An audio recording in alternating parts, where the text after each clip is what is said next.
Praise the lord. प्रभु यीशु मसीह के पवित्र और सामर्थी नाम में जय मसीह की।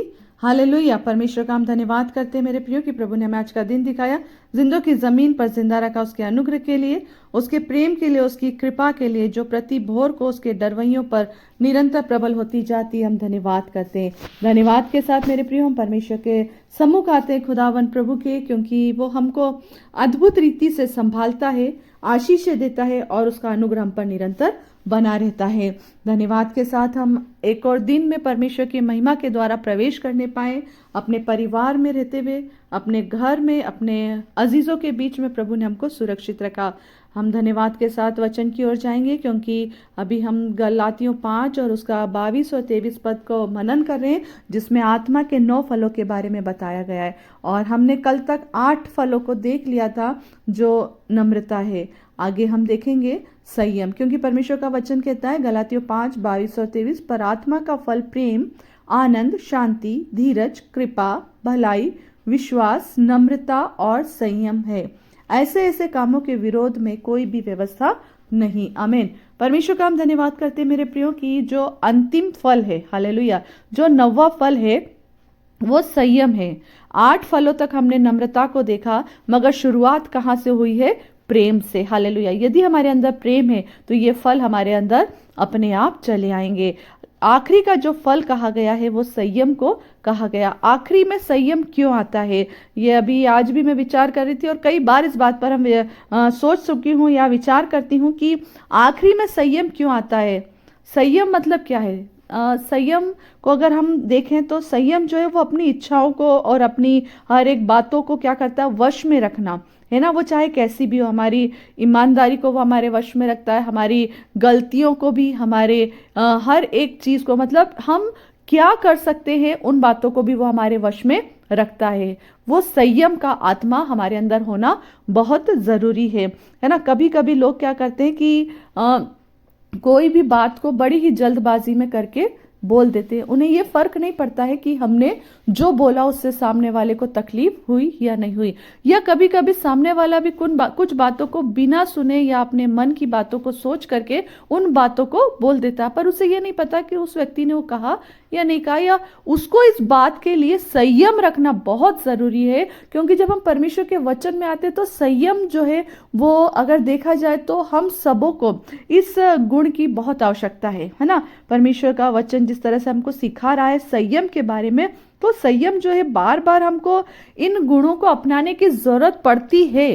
क्यों पड़ती है? कभी हम प्रेम करते हैं तो कभी हम विश्वास में गिर पड़ते हैं, कभी हम आनंदित रहते हैं तो कभी धीरज खो बैठते हैं, कभी हम शांति से परमेश्वर को धन्यवाद देते तो कभी कभी भलाई हमारे अंदर से चली जाती है। जब हम कृपा के लिए तैयार होते हैं तो हमारे अंदर से नम्रता चली जाती है। मगर मेरे प्रियो, इन सब बातों का निचोड़ एक ही बात में है कि यदि हम विश्वास रखते हैं, है ना। एक बात बार बार हमको परमेश्वर का वचन सिखाता है।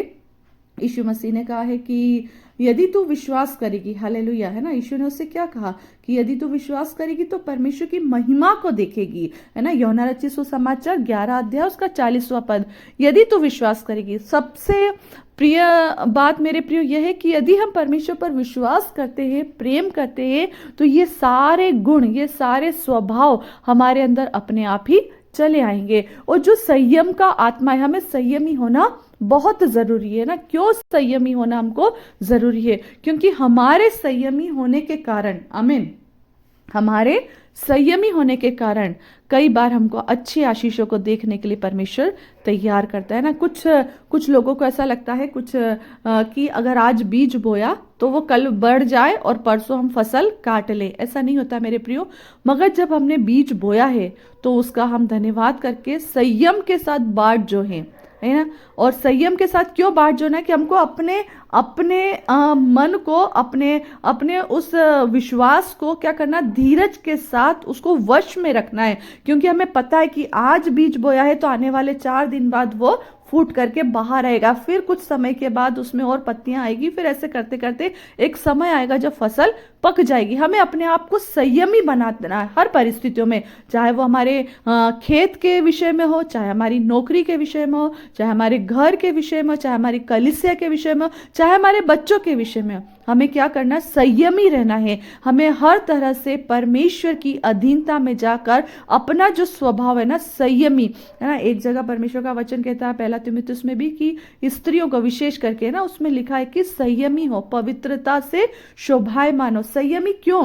क्योंकि जो गुण, जो स्वभाव है ना, देखा जाए तो स्त्रियों में एक संयमी का स्वभाव होता है कि वे लोग एकदम से कोई भी काम के लिए उतावली नहीं, परंतु संयम रखती हैं कि नहीं, ये काम हो जाएगा, और अपने साथ लोगों को भी सिखाती है। परंतु ये संयम रखने वाला कार्य किसके अंदर होता है? जो परमेश्वर पर विश्वास करते हैं, जो प्रभु की अधीनता में चलते हैं। हालेलुया। नहीं तो हमारा वचन पढ़ना, प्रार्थना करना, हमारा उपदेश देना, हमारा उपवास करना, या हम जो कुछ भी भले काम करें, वो सब व्यर्थ हो जाता है।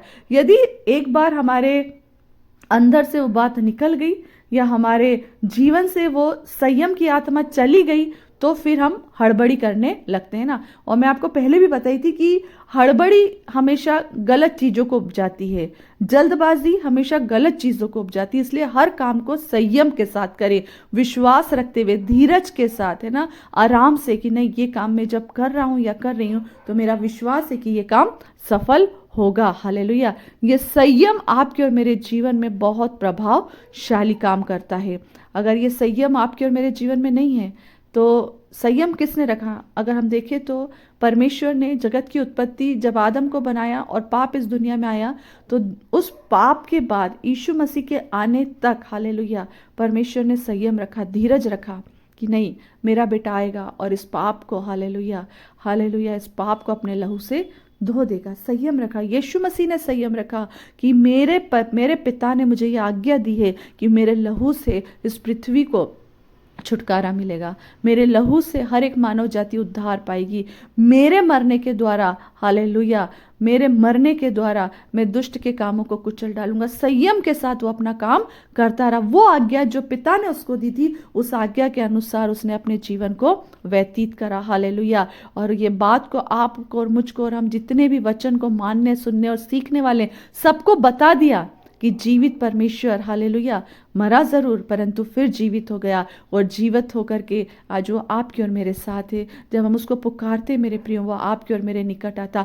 आपका और मेरा एक स्वभाव होना चाहिए संयम का, और संयम जब हम रखते हैं तो हमारे अंदर वो नम्रता, वो दीनता, वो कृपा, वो भलाई, वो धीरज, वो शांति, वो आनंद, वो प्रेम, हालेलुया, सब कुछ चलाता है।